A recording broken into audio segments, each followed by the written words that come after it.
नमस्कार, मैं हूं निलोफर अंसारी और आप देख रहे हैं वैष्णव न्यूज अपडेट। आइए रुक करते हैं आज की बड़ी खबर की ओर। उपस्थित हक वंचित कमजोर समाज के बुद्धिजीवी लोगों, प्यारी बहनों, छोटी बच्चियों, प्यारे भाइयों, सम्मानित मुझसे उम्र में बूढ़े सम्मानित साथियों, भीम आर्मी आजाद समाज पार्टी के कार्यकर्ताओं, नेताओं, पदाधिकारियों, आप सभी का बहुत बहुत स्वागत है। आपने मुझे इस कार्यक्रम में यहां बुलाया और जब से मैं कार्यक्रम में आया हूं, मैंने बहुत अच्छे विद्वानों की बातों को यहां सुना। मैंने उनमें से कुछ बातों को नोट भी किया है। मैं अपने विद्वान साथियों को ये भरोसा दिलाना चाहता हूं, उनके द्वारा की कही गई हर एक बात को हम लोग अपने पार्टी के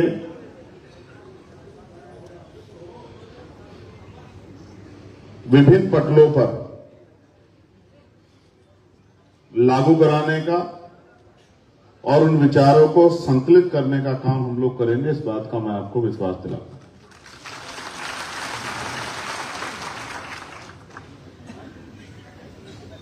प्यारे साथियों, मैं अपनी बात को शुरू करने से पहले सभी धर्मों में जन्मे सभी संतों, गुरुओं और महान पुरुषों को नमन करता हूं। नमन करने के पीछे जो मेरा उद्देश्य रहता है वो यही रहता है कि जिनको हम महापुरुष मानते हैं वो जाति धर्म के आधार पर महापुरुष नहीं होते, वो कर्म के आधार पर होते और हम उनको जीवित रहते महापुरुष की श्रेणी में नहीं मानते हैं। उनके पूरे जीवन का आकलन समाज करता है, चिंतन करता है और उनके कार्य के आधार पर, समाज में उनके योगदान के आधार पर उनको महापुरुष माना जाता है। एक बहुत लंबी लाइन है जिनमें संत हैं, गुरु हैं, समाज को बंधुत्व भाईचारा देने वाली एक श्रृंखला है जो भगवान बुद्ध से शुरू होती, फिर संत रैदास, गुरु कबीर, गुरु नानक, भगवान वाल्मीकि, संत गाडगे जी महाराज, नारायण गुरु, गुरु घासीदास और गुलाम भारत में जो सामाजिक परिवर्तन के पुनः आंदोलन के जो नेता रहे, कुछ लोग उनको महात्मा कहते हैं लेकिन मैं उनको राष्ट्रपिता कहता हूं। राष्ट्रपिता ज्योतिबा फूले, मां सावित्रीबाई फूले। अभी उनकी एक मूवी भी आप लोगों के सामने है और लखनऊ में हमारे साथियों ने देखी भी है। वो मूवी जब आप देखेंगे तो बहुत सारी दर्पण जो है, चित्रण आपके सामने स्पष्ट हो जाएगा कि इस देश की सामाजिक व्यवस्था क्या है और इस देश की सामाजिक व्यवस्था को बदलने के लिए कितना प्रयास करना पड़ा। ये जो आज इतना सुंदर दृश्य आप देख रहे हैं, ये आसानी से नहीं मिला। उनके बाद आरक्षण के जनक छत्रपति साहू जी महाराज जो सामाजिक न्याय के पुरोधा थे, फिर डॉक्टर बाबा साहब अम्बेडकर जिन्होंने नारियों को, कमजोर वर्गों को,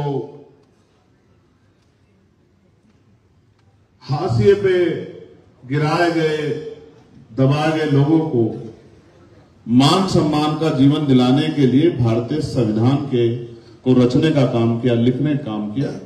ऐसे बाबा साहब अम्बेडकर जो सिर्फ भारत में नहीं पूरी दुनिया में जिनका मान सम्मान है, क्योंकि मैं अभी यूएस ट्रिप से लौटा हूं और अभी मैं एक और ट्रिप पर जाऊंगा 2 दिन के लिए। वहां सब जगह पर वो बाबा साहब अम्बेडकर की जयंती का कार्यक्रम करते हैं। आप ये समझिए कि दुनिया में रहने वाले लोगों पे कहां समय है, लेकिन मेरे जैसे व्यक्ति को वो यहां से बुला के चाहते हैं कि मैं उनके आने वाली पीढ़ियों को बाबा साहब अम्बेडकर के बारे में बताऊं। तो आप समझिए कि बाबा साहब अम्बेडकर का कद इस देश में कितना बड़ा। फिर सामाजिक परिवर्तन किसी एक प्रदेश, देश का एक एरिया तक सीमित नहीं है, वो एक बहुत बड़ा श्रृंखला है जिनमें हम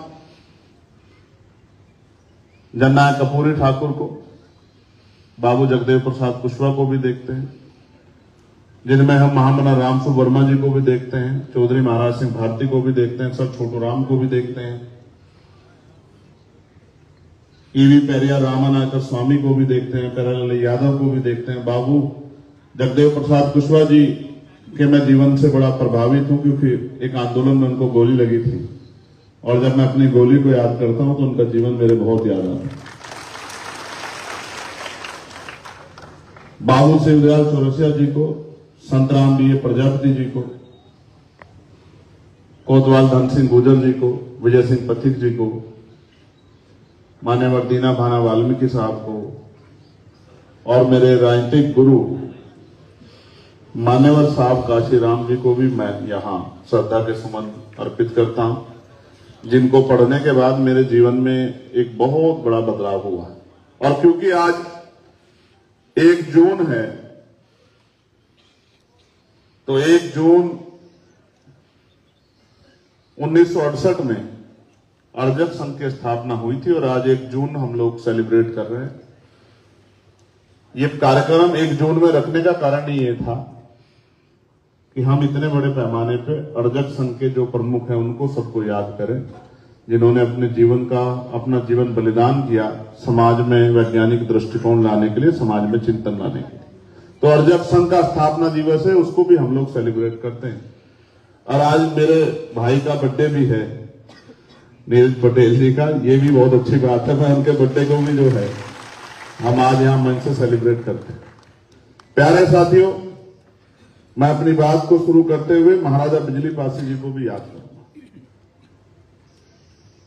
मैं धन्यवाद दूंगा अपने प्रदेश के अध्यक्ष जी का, प्रदेश के महासचिव जी का, प्रदेश के और अन्य जिम्मेदार साथियों का जो इस मंच पर उपस्थित हैं, हमारी बहनें और ये जो बुद्धिजीवी समाज आज यहाँ इकट्ठा हुआ है, बागभूषण जी, बहुत सारे साथी, अशोक वर्मा जी, सूरज कुशवाहा जी, मैं सभी के नाम उस तरह से नहीं, मुनेश भाई, सभी के नाम उस तरह नहीं जानता, मगर मैं मानता हूं कि जो अगली पंक्ति में है या इस मंच पे तीनों चारों पंक्तियों में है, वो समाज का बुद्धिजीवी तबका है। मैं उन सबका बहुत बहुत सम्मान करता हूं। हमारे इस कार्यक्रम के आयोजक मंडली में हमारे मुख्य मंडल प्रभारी सौरभ किशोर जी, अमित गौतम जी, अरविंद राजवंशी जी, छोटे भाई अनिकेश धानुक जी, श्री कृष्ण जाटव जी, डॉक्टर संतोष जी, आदिल नसीम जी, सोहेल सिद्दीकी जी, अनीस गाजी जी, विजय सिंह जी, मैं इनका भी आभार प्रकट करता हूं जो हमारे मंडल के प्रभारी हैं। और हमारे सभी 6 जिलों के जो अध्यक्ष हैं, सीतापुर से विश्वदीप चौधरी जी, उन्नाव से राजकुमार गौतम जी, लखनऊ से अजय भारती जी, लखीमपुर से अजय गौतम जी, हरदोई से विनोद गौतम जी और रायबरेली से सन्नी गौतम जी, और हमारे जो यहाँ के नगर के अध्यक्ष हैं विवेक गौतम जी, मैं आपका भी आभार प्रकट करता हूं। प्यारे साथियों, बात को आगे बढ़ाते हैं। प्रबुद्ध जन सम्मेलन ही क्यों?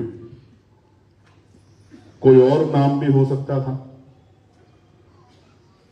प्रबुद्ध जन सम्मेलन ही क्यों? तो प्यारे साथियों,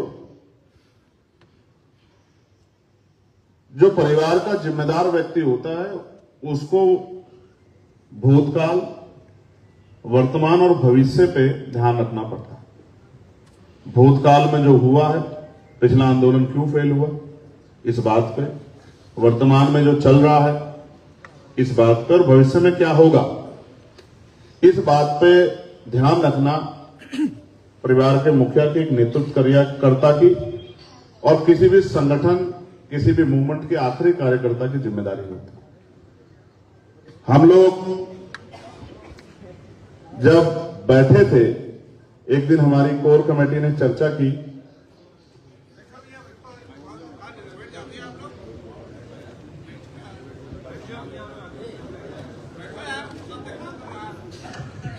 तो ये तय हुआ कि हम पे कार्यकर्ता तो तैयार हो गए, और कार्यकर्ता ऐसे नहीं, कार्यकर्ता ऐसे कार्यकर्ता जो अपनी जान भी दांव पे लगा सकते हैं इस आंदोलन को आगे बढ़ाने के लिए, महापुरुषों के कारवा को आगे बढ़ाने के लिए। ये तो प्रत्यक्ष है। इंजीनियर मोहनलाल जी भी यहां हमारे बीच उपस्थित हैं।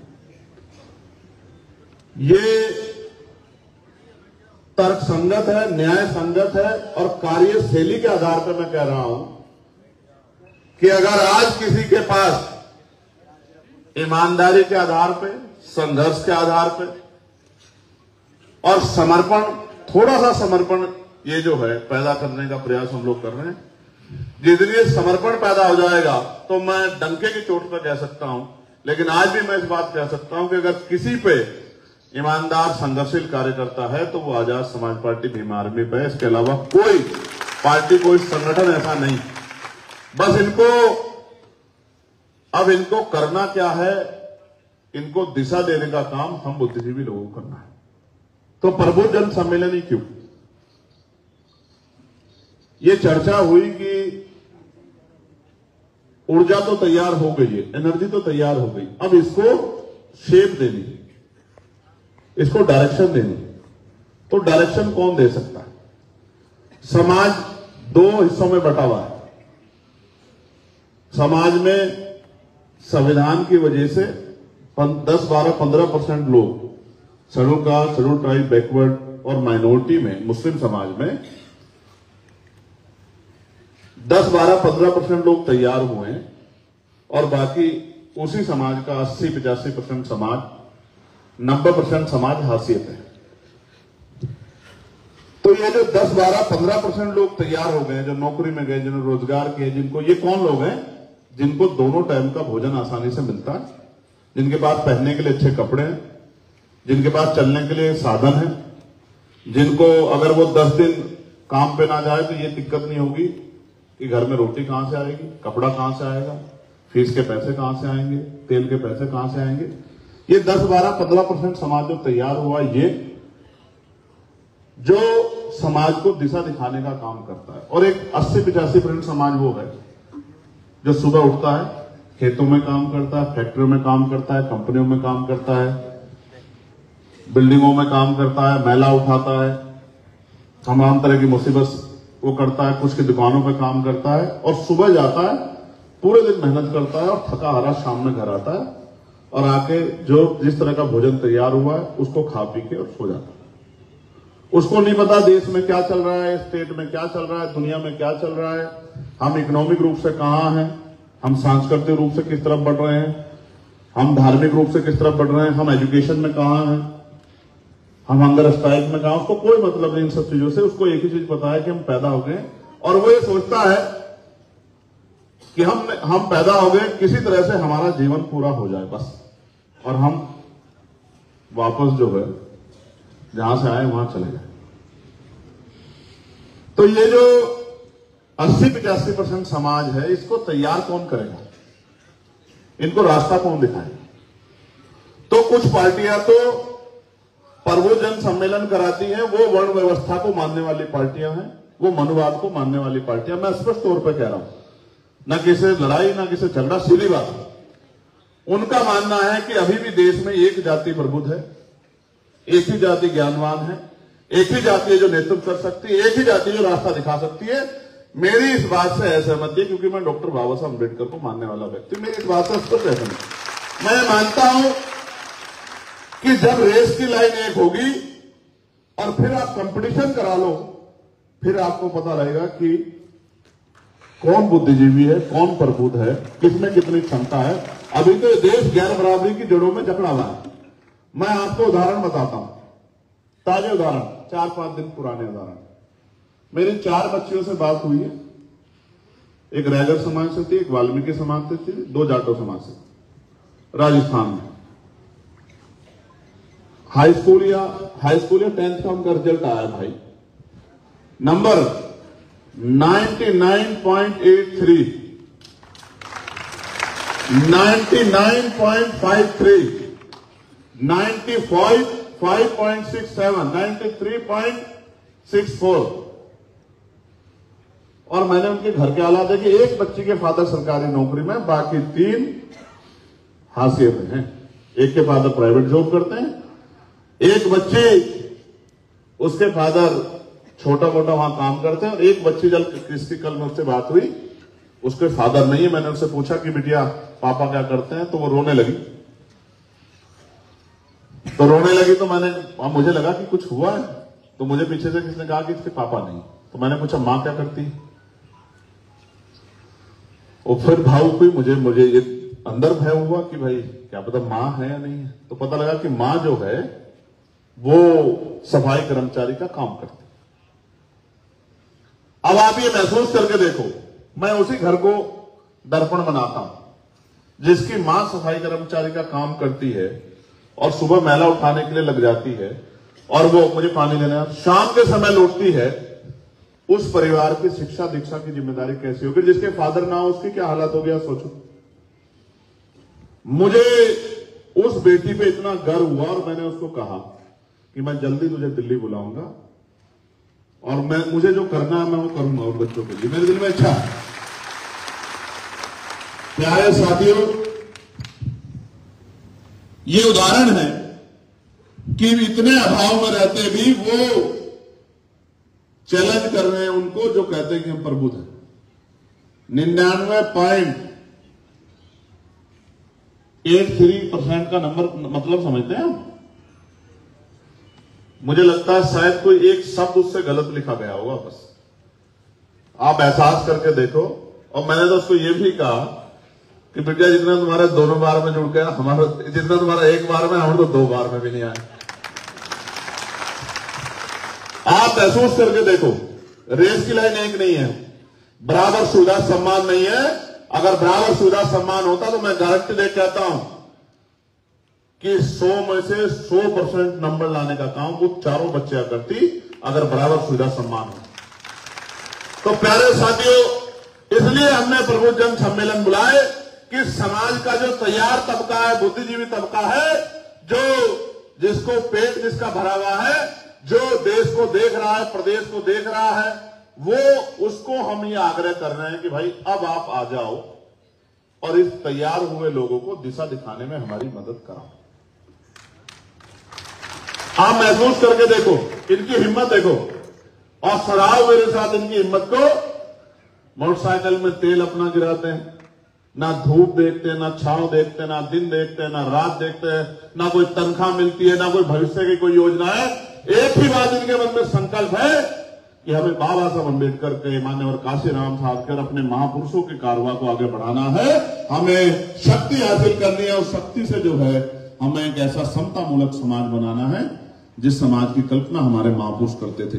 अभी मैं वर्मा जी को सुन रहा था, बड़ी शानदार बात कही उन्होंने फ्रांस की क्रांति का जिक्र किया, उन्होंने अमेरिकन क्रांति का जिक्र किया, उन्होंने सामाजिक मूल्यों का जिक्र किया। आप ये सोचो, जिस चीजों के लिए दुनिया में संघर्ष हुए हैं और हजारों हजारों लोग कुर्बान हुए हैं, वो हमें बाबा साहब अम्बेडकर उनके साथियों ने ज्ञान के दम पर जो है वो संविधान में सर्जित करके दी। अब वो हमारे सामने धीरे धीरे जा रहा है। अब क्योंकि हमें हमारा योगदान नहीं है उनको लाने में, हम तो स्वाभिमान को सबसे ऊपर समझते हैं। बाबा साहब अम्बेडकर ने कहा था कि आदमी भूखा रह सकता है लेकिन अपमानित होकर नहीं रह सकता। आप भी, चाहे आप गांव में रहते हो, शहर में रहते हो, गली में रहते हो, महल में रहते हो, झोपड़ी में रहते हो, हर व्यक्ति अपने ऊपर इस बात को लेकर बताए और अपने मन से हाथ उठा के मुझे बताए, अगर मेरी बात आपको सही लगे, कि अगर जिस जगह वहां आपका अपमान होता हो, क्या आप वहां दोबारा जाना पसंद करते हैं? बताओ ईमानदारी से,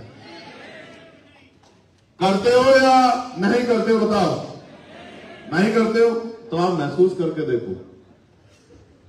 आप सारे राजनीतिक दलों का चरित्र देखो। वो अपमान ये तो नहीं होता कि हम किसी को गाली दे देंगे तो घर से निकाल दे। जब आपके हक अधिकारों को लूटा जाता है तो ये भी तो अपमान है। बाबा साहब का अपमान सिर्फ ये थोड़ा ही है कि भाई स्टैचू तोड़ दे, या बाबा साहब के खिलाफ दोनों गलत शब्द लिख दे, या बाबा साहब की तस्वीर को मॉडिफाई करके गलत तरीके से वो कर दे। ये थोड़ा बाबा साहब का अपमान है। जब बाबा साहब के विचारों की हत्या होती है, बाबा साहब के संविधान की हत्या होती है, बाबा साहब के सपनों की हत्या होती है, बाबा साहब के मूल्यों की हत्या होती है, तो यह भी बाबा साहब का अपमान है या नहीं है? लेकिन इस अपमान को हम समझ नहीं पा रहे।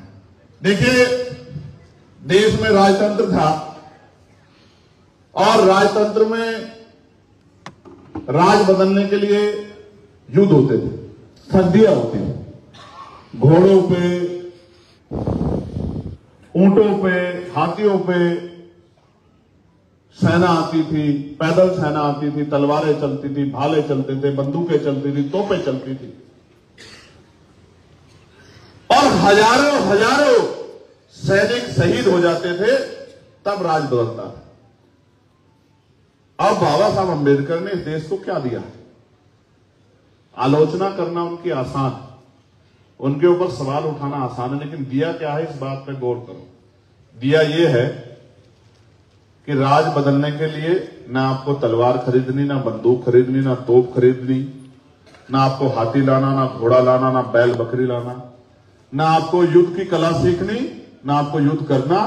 सिर्फ भाईचारा बनाकर और वोट की ताकत का एहसास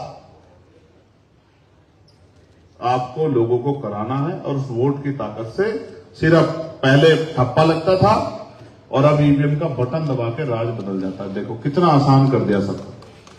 और ये भी नहीं कि मशीन आपको लानी हो, व्यवस्था आपको करनी हो, आपको जाके पर्ची भी सरकार ऐसी व्यवस्था बनाई है, आपके घर में लाके आपको हाथ में देती है और उस पर्ची को लेके जाके बस आपको वोट डालना है। इतना आसान कर दिया।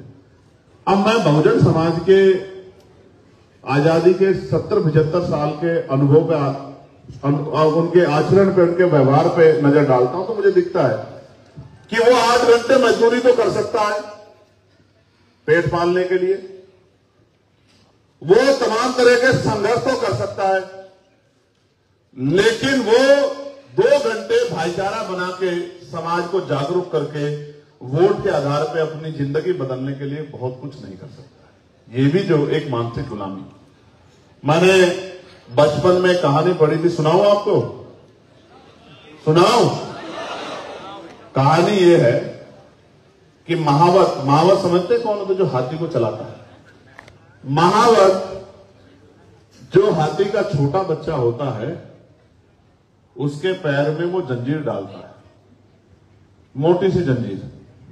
अब उस जंजीर को तोड़ने के लिए वो हाथी का छोटा सा बच्चा बहुत जोर लगाता है, पैर को पटकता है, सर को पटकता है, खूब जोर लगाता है, अंत तक वो जंजीर को तोड़ नहीं पाता। कुछ दिन ऐसा करने के बाद उसके मन में एक बात बैठ जाती है कि इस जंजीर को तोड़ना मेरे बस की बात नहीं। और जब वो हाथी बड़ा हो जाता है, बलशाली हो जाता है, ऐसी 10 जंजीरों को एक बार में तोड़ दे, तब महावत कभी उसको जंजीर नहीं मानता, एक पतली सी रस्सी उसके पैर में बांध देता है। गांव में आपने देखा होगा, जिन बैलों से हम लोग खेत जोता करते थे, उन बैलों को बहुत पतली सी रस्सी से बांध देते थे। वो बैल चाहे तो रस्सी को कई बार तोड़ा सकते हैं, लेकिन मन में ये बात बैठ जाती है, मस्तिष्क में ये बात बैठ जाती है कि कभी हम इस रस्सी को तोड़ा नहीं सकते। इस गुलामी की बेड़िया जब गहरी हो जाती है, उसका असर ये होता है कि कभी वो हाथी या वो बैल उस रस्सी को तोड़ाने का प्रयास करता ही नहीं। जैसे रस्सी बंधी, उसको एहसास हो जाता है कि ये तेरे बस की बात नहीं।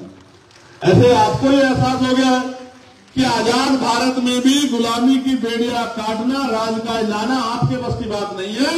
इसलिए आप जुर्म सह रहे हो, मुसीबती में रह रहे हो, गरीबी, बेबसी, लाचारी, तमाम तरह की परेशानियों में जी रहे हो, टूटे फूटे घरों में रह रहे हो, लेकिन इस गरीबी, बेबसी, लाचारी, जुर्म जाति की बेड़ियों काटने के लिए राजकाज बनाने का काम नहीं करना। तो मैं जिनको नेता मानता हूं, मान्यवर साहब काशीराम, मैं उनसे ये भी सीखता हूं कि तमन्ना अगर सच्ची हो तो रास्ते हजार होते हैं, और तमन्ना अगर झूठी हो तो बहाने हजार होते हैं। प्यारे साथियों, हम सच्ची तमन्ना के साथ समाज में निकले। उन्होंने ये भी कहा कि मुर्दा लोग मिशन नहीं चलाते और जिंदा लोग मिशन को रुकने नहीं देते। मिशन किसी व्यक्ति का मोहताज नहीं है, मिशन विचारों के आधार पर चलता है, विचारधारा के आधार पर चलता है। और आपको गर्व होना चाहिए कि जिस विचारधारा को माननीय काशीराम साहब को मानने वाले लोगों ने, उनके लेफ्टिनेंटों ने भी छोड़ के बहुजन से सर्जन कर दिया था, उन्हीं माननीय काशीराम साहब के संघर्ष को जिंदा रखने का काम भीम आर्मी आजाद समाज पार्टी ने किया है। और जिन्होंने नारा दिया है कि 15 छोड़ 85 जोड़, जो बहुजन की बात करेगा वही देश पर राज करेगा, अपने महापुरुषों के नारों को जिंदा करने का काम किया है। अगर हम चाहते, अगर एमपी एमएलए बनना, मंत्री बनना सपना होता तो हमारी पार्टी में प्रथम जो है श्रेणी में जो लोग बैठे हैं वो किसी पार्टी का मेंबर बन के विचारधारा से समझौता करके एमपी एमएलए बन जाते। लेकिन एमपी एमएलए बनना लक्ष्य नहीं था, अपने पूर्वजों के अधूरे सपने को पूरा करना और महापुरुषों के उस विचार को, मानवतावादी विचार को जिंदा रखना हमारे कर्तव्य है। बेटे होने के नाते, उस परिवार के का वंश होने के नाते हमारी जिम्मेदारी है कि हम अपने महापुरुषों के अधूरे कार्यों को पूरा करें। इसलिए हमने दल बनाया, और दल हमने किससे प्रेरणा लेके बनाया? दल हमने माननीय साहब काशीराम साहब से प्रेरणा लेके बनाया। क्यों? आप महसूस करो, बाबा साहब अम्बेडकर ने अपने जीवन में कई सामाजिक संगठन बनाए, कई राजनीतिक दल बनाए। उनका पहला सामाजिक संगठन जो उन्होंने शेड्यूल कास्ट फेडरेशन बनाई। 1949 में यहां एक सम्मेलन में जो कमजोर वर्गों के, ऑपरेशन कम्युनिटी के लोगों ने रखा था, उस सम्मेलन में जब वो यहां लखनऊ में भाषण देने आए तो उन्होंने पिछड़े और दलित समाज के लोगों को चेताते हुए कहा कि मैं आपसे ये नहीं कहता कि आप रोटी बेटी का रिश्ता करो, मैं आपसे ये नहीं कहता कि आप एक थाली में भोजन खाओ, लेकिन आपकी समस्या एक जैसी है।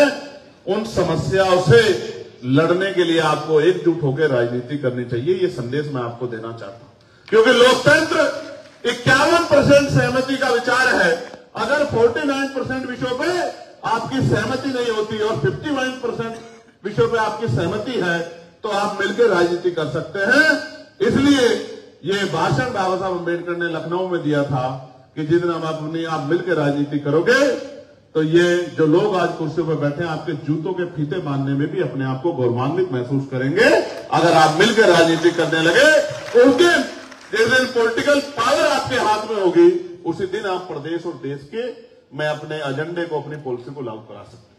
अब आप महसूस करो कि बाबा साहब जिस बात को कहते हैं पॉलिटिकल पावर, वो है क्या? लोकतंत्र तो है। लोकतंत्र में राजतंत्र का पहरा भी है। कैसे? कि पैसे वाला व्यक्ति विधायक बन सकता है, पैसे वाला व्यक्ति सांसद बन सकता है, पैसे वाला एक प्रधान बन सकता है, पैसे वाला जिला पंचायत का सदस्य बन सकता है, पैसे वाला एक प्रमुख बन सकता है, जिला पंचायत का अध्यक्ष बन सकता है, चेयरमैन बन सकता है। सारे काम पैसे से होंगे। प्रचार से लेकर हर चीज में पैसा देना पड़ेगा, तभी बात आगे बढ़ेगी। तो लोकतंत्र में राजतंत्र का, धनतंत्र का पहरा तो है कि पैसे का अधीन भारत में लोकतंत्र है, लेकिन अगर तरीके तैयार किए जाएं तो काम करने वाले लोगों को भी मौका मिल सकता है। उसका उदाहरण मैं आपके सामने खड़ा हूं। मैं आपके सामने खड़ा, उसका उदाहरण आप देखो। जहां 2024 के लोकसभा चुनाव में देश 2 दलों में बटा हुआ था, क्या तो इस अलायंस को वोट करेंगे या इस अलायंस को वोट करेंगे। हमने 2 सीटों पे चुनाव लड़ा। एक नगीना में, जहां पार्टी के लोगों ने अपनी जेब से पैसा इकट्ठा करके, चंदा इकट्ठा करके, 1-1 रुपया जुटा के, और मैंने भी गांव-गांव जाके माननीय काशीराम साहब के उस नारे को, कि एक वोट और एक नोट के नारे को मैंने आगे बढ़ाने का काम किया। तो उसी समाज ने, जिस समाज ने माननीय काशीराम साहब को ताकत देने का काम करता, उसी हक वंचित बहुजन समाज के लोगों ने मुझे वोट देकर, मुझे नोट देकर मुझे चुनाव लड़ाने का काम किया। और सिर्फ चुनाव लड़ाने का काम नहीं किया, ये जून का महीना बहुत महत्वपूर्ण है मेरे लिए। 1 जून अर्जक संघ की स्थापना, 4 जून लोकसभा 2024 का रिजल्ट जो भी आने वाली है, 8 जून मैं गिरफ्तार होकर 2017 में जेल गया, 16 महीने जेल में रहा, एनएसए काटी। 29 जून समाज के हक अधिकार की लड़ाई लड़ते हुए मनवादियों की आंखों में इतना खल गया कि 4 गोली चला के मेरी हत्या करने का प्रयास किया। ये जून मेरे लिए बहुत महत्वपूर्ण महीना। तो मैं आपसे ये कह रहा था कि इसी कमजोर हक वंचित समाज ने मुझे लोकसभा का सांसद बनाने के लिए एडी चोटी का जोड़ लगाया। तब जब उन्होंने अपने मन में संकल्प किया कि अब हमारी बात को उठाने वाला कोई नहीं है, हमें अपना नेता तैयार करना है, हमें अपनी आवाज तैयार करनी है, लोकसभा में हमारी बात रखने वाला कोई होना चाहिए, तो उन्होंने वोट देके मुझे जिताने का काम किया। दूसरी सीट पे जहां हम लड़े, सिद्धार्थनगर में डुमरियागंज लोकसभा पे, वहां इन बड़े दलों के बाद तीसरी बड़ी पार्टी आजाद समाज पार्टी बनी और 80,000 से ज्यादा मत जो है वहां आजाद समाज पार्टी को मिलने का काम। तो जिस लोकतंत्र को महापुरुषों ने स्थापित किया, पॉलिटिकल पावर बनाने की बात की, जिसपे धनतंत्र का पहरा हो गया, उसी धनतंत्र को चैलेंज करके गरीबों ने इस असली लोकतंत्र को स्थापित करने का काम नगीना से किया। तो मैं यहां से आप सबसे भी कहूंगा कि एक बार दोनों हाथ उठा के नगीना के साथियों का धन्यवाद करो। कहो धन्यवाद नगीना, और नगीना के साथियों का भी धन्यवाद। प्यारे साथियों, आप पॉलिटिकल पावर को समझो। इस देश में और प्रदेशों में राज्य सरकारें और केंद्र की सरकारें वो प्रदेश का नेतृत्व करती हैं और देश का नेतृत्व करती हैं। और वो करती क्या है देखो, बिजली के दाम, पानी के दाम, गैस के दाम, पेट्रोल के दाम, डीजल के दाम, फीस सब सरकार तय करती है। आगे बढ़ो, स्कूल कहां बनेंगे, कॉलेज कहां बनेंगे, यूनिवर्सिटी कहां बनेगी, मेडिकल कॉलेज कहां बनेंगे,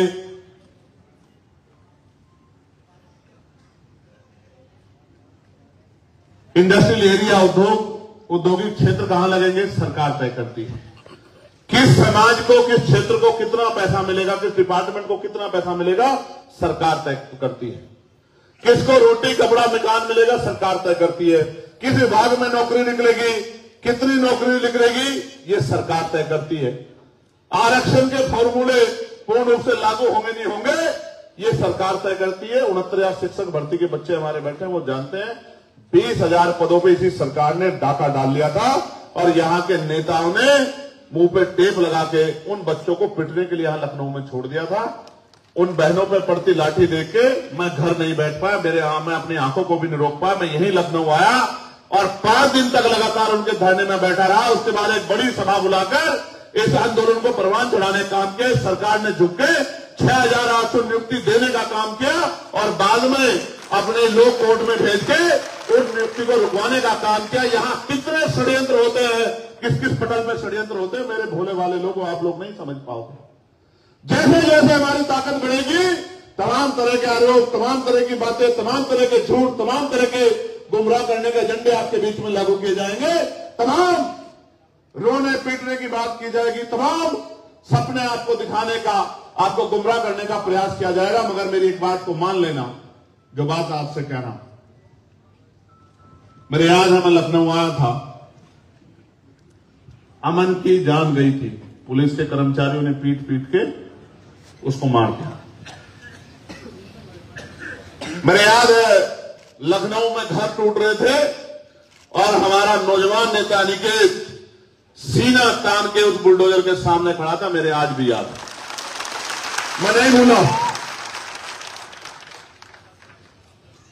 मेरे याद है। और वो ये कह रहा था कि एक दिन हमारे भाई को उत्तर प्रदेश की कुर्सी पे आ जाने दो, हम आपको बताएंगे कि हिसाब किताब कैसे होता है। ये बात वो कह रहा था, मेरे याद है।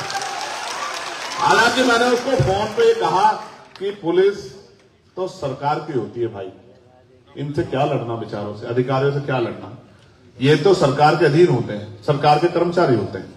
जैसा सरकार इनको कहती है ये बेचारे वैसा करते हैं। ये किसी गरीब के खिलाफ नहीं है, ये तो व्यवस्था में बंधे हुए हैं। तो इनसे नाराजगी मत करो। तब उन्होंने मेरी बात को समझा।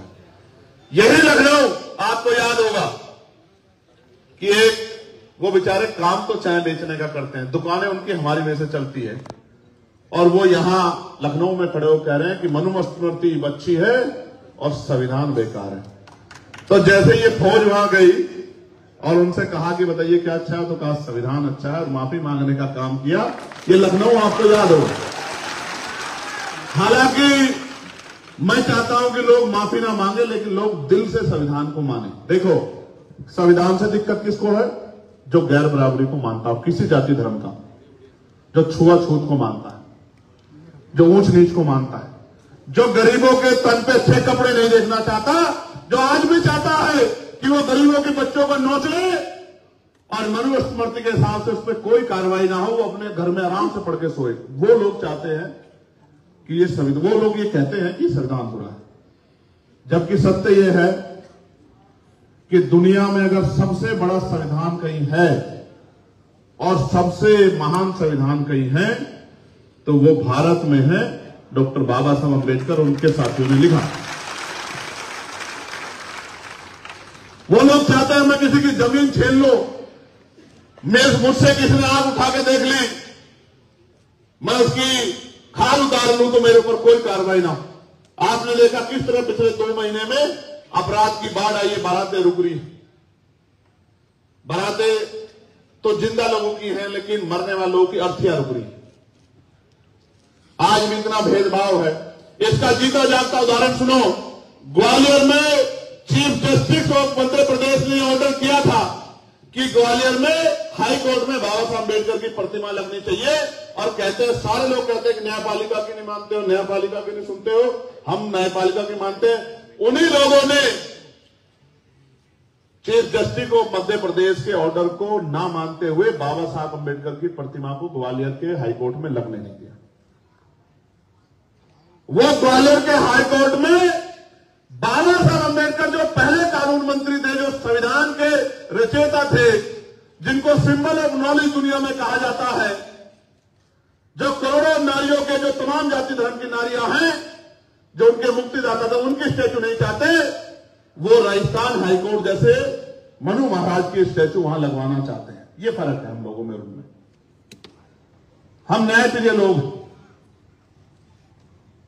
और वो गैर बराबरी को मानने वाले लोग हैं। आप महसूस करो, आज भी इतना जातिवाद, इतना भेदभाव, इतना अन्याय है। मैं आपसे पूछना चाहता हूं, जिस तरह से प्रदेश, उदाहरण है अभी बिजली विभाग, विद्युत विभाग को जिस तरह से निजीकरण की भेंट चढ़ाया जा रहा है, कर्मचारी आंदोलन कर रहे हैं, और कॉन्स्टिट्यूशन ये कहता है कि आप किसी को उसका पक्ष सुने बगैर आप उसको दंडित नहीं कर सकते। सरकारी कर्मचारी को आप यहां ऑर्डर निकाल रहे हैं कि अगर कर्मचारी हमारी बात नहीं सुनेंगे और वो आंदोलन करेंगे तो हम उनको नौकरी से निकालने का काम करेंगे। मैं चैलेंज करके सरकार को कह रहा हूं, एक कर्मचारी के खिलाफ कार्रवाई करके देखना, फिर आजाद समाज पार्टी आपको बताएगी कि संविधान की रक्षा कैसे की जाती है, संविधान पे हमला करने वालों से कैसे मुकाबला किया जाता है।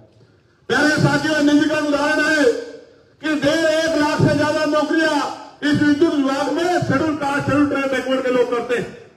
और बैकवर्ड में सिर्फ हिंदू बैकवर्ड नहीं है, मुस्लिम बैकवर्ड के लोग भी आरक्षण की वजह से नौकरी करते हैं। एक तरफ निजीकरण के जरिए सरकारी नौकरियों को खत्म किया जा रहा है, दूसरी तरफ आपके प्रतिनिधित्व को पैरों के तले रोंदा जा रहा है। यह भी डॉक्टर बाबा साहब अम्बेडकर का अपमान है। आप महसूस करके देखो, आज संविधान की वजह से, आरक्षण की वजह से, क्योंकि मैंने गैर बराबरी का स्तर आपको बता दिया है कि आप जज हो, आप वकील हो, आप आईएएस हो, आप आईपीएस हो, आप पटवारी हो, सेक्रेटरी हो, किसी भी जाति, किसी भी पोस्ट पे हो, आपकी जाति कभी नहीं जाती। छुआछूत भेदभाव आपके साथ नहीं खत्म होता। आप महसूस कीजिए, इस व्यवस्था में जहां आज भी इतना भेदभाव है, इस आरक्षण की वजह से पाल, प्रजापति, कश्यप, मौर्य, सैनी, कुशवाहा, राजभर, बिंद, केवट, मल्ला, जाट, गुर्जर, यादव, कुर्मी, तमाम दुनिया, चौहान, तमाम जातियों के लोग इस आरक्षण की वजह से, इस भेदभाव के बाद कुर्सियों पे आए हैं, मुख्य धारा में जुड़े हैं, डॉक्टर, इंजीनियर, आईएएस, आईपीएस, वकील जज बने हैं।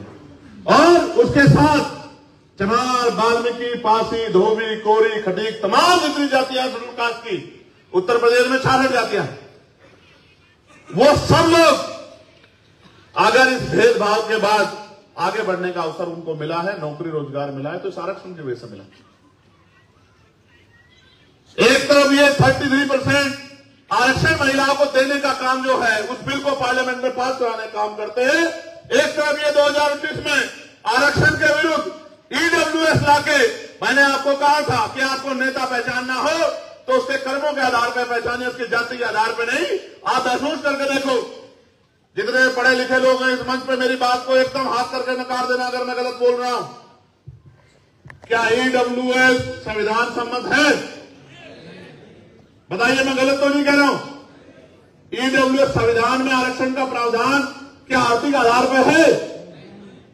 तो ईडब्ल्यूएस जब लागू और हमारे नेताओं ने हाथ खड़े करके उसका समर्थन किया तो बताओ वो संविधान पे हमला था या नहीं था? बताओ। और मैं कहता हूं कि आजाद भारत में संविधान पे इससे बड़ा हमला नहीं हुआ होगा, क्योंकि कमजोर वर्गों के बहुत सारे हिस्से को लूटने का काम इसके पीछे दरवाजे से किया गया है। अगर आप नहीं जानते तो आज का बैकलॉग उठा के देख लो, आपको पता लग जाएगा कि पहले जिस बैकलॉग से हजारों बच्चे नौकरी लगते थे आज वो चीर हो गया। पहले गांव से हर साल कुछ बच्चे पटवारी बनते थे, कुछ बच्चे सेक्रेटरी बनते थे, कुछ लोग अर्धसैनिक बलों में जाते थे, आईटीबीपी में, सीआईएसएफ में, सीआरपीएफ में, एसएसबी में, कुछ बच्चे टीचर बनते थे, कुछ बच्चे पुलिस में जाते थे, कुछ रेलवे में जाते थे। अब बताओ,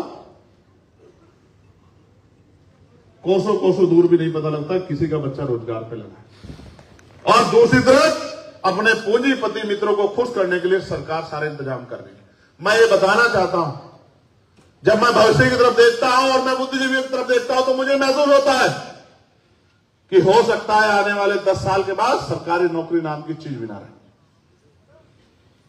और जिस दिन सरकारी नौकरी चली जाएगी, आप मेरी बात को याद रखना, फिर आप थाने में, कचहरी में, किसी दफ्तर में न्याय मांग ले जाओगे तो न्याय की जगह आपको जूते लगने का काम होगा, क्योंकि आज सब कुछ होते हुए न्याय नहीं मिलता। आपने देखे क्या हाल है उत्तर प्रदेश की सामंतवादी सरकार क्या कर रही है? कितने लोगों, कल एक वीडियो वायरल हो रहा था, एक अध्यापक को, वो वीडियो तो पुराना 2018 का, पुलिस के लोग थाने में पीटने का काम कर रहे थे।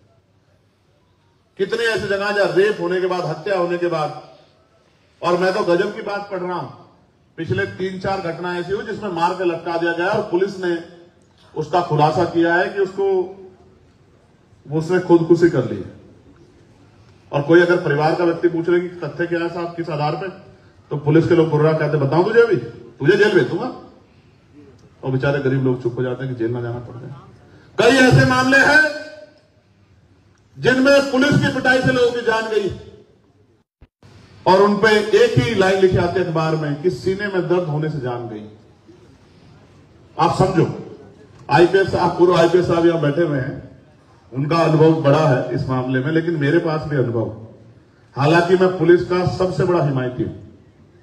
आपको पता होगा पार्लियामेंट में पुलिस के कर्मचारियों को 8 घंटे की ड्यूटी मिले, उनको सप्ताह में 1 दिन छुट्टी मिले जैसे और कर्मचारियों को मिलती है, उनकी वेतन विसंगतता दूर हो, बॉर्डर स्कीम खत्म की जाए, इसकी मांग अगर किसने उठाने का काम किया तो वो एडवोकेट चंद्रशेखर आजाद ने किया।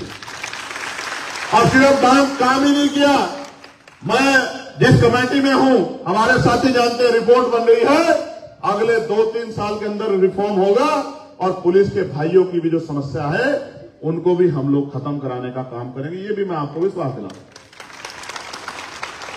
तो देश में चाहे निजीकरण के खिलाफ लड़ाई हो, समाज को बेचारा आराम से घर बैठा, रास्ता कौन दिखाता है? ये प्रबुद्ध समाज, कि भाई ये है, जैसे 200 पॉइंट रोस्टर को हटा के 13 पॉइंट रोस्टर आया, किसने रास्ता दिखाया? प्रबुद्ध समाज, दुश्मन ने नहीं दिखाया। जैसे इससे स्टेट पे हमला हुआ, किसने रास्ता दिखाया? प्रबुद्ध समाज ने। जैसे निजीकरण के जरिए आरक्षण खत्म किया जा रहा है, कौन चर्चा कर रहा है? प्रबुद्ध समाज। इसी प्रबुद्ध समाज को कह रहा हूं कि 2027 में 15 साल का सूखा हो जाएगा हक वंचित समाज के, वैचारिक समाज के ऊपर, 15 साल का। और 15 साल में तो बड़ी से बड़ी बिल्डिंग है, उसकी मरम्मत ना हो तो वो जर्जर हो जाती है। आप क्यों नहीं उठ के जागते हो यार?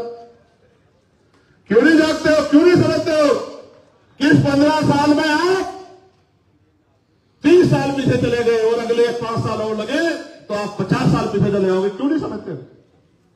इसलिए आपको जगाने और इनको समझाने के लिए निकले हैं कि जागे हुए लोग इन संघर्ष करने वाले लोगों को रास्ता दिखाने का काम करें, तो बात आगे बढ़ जाए।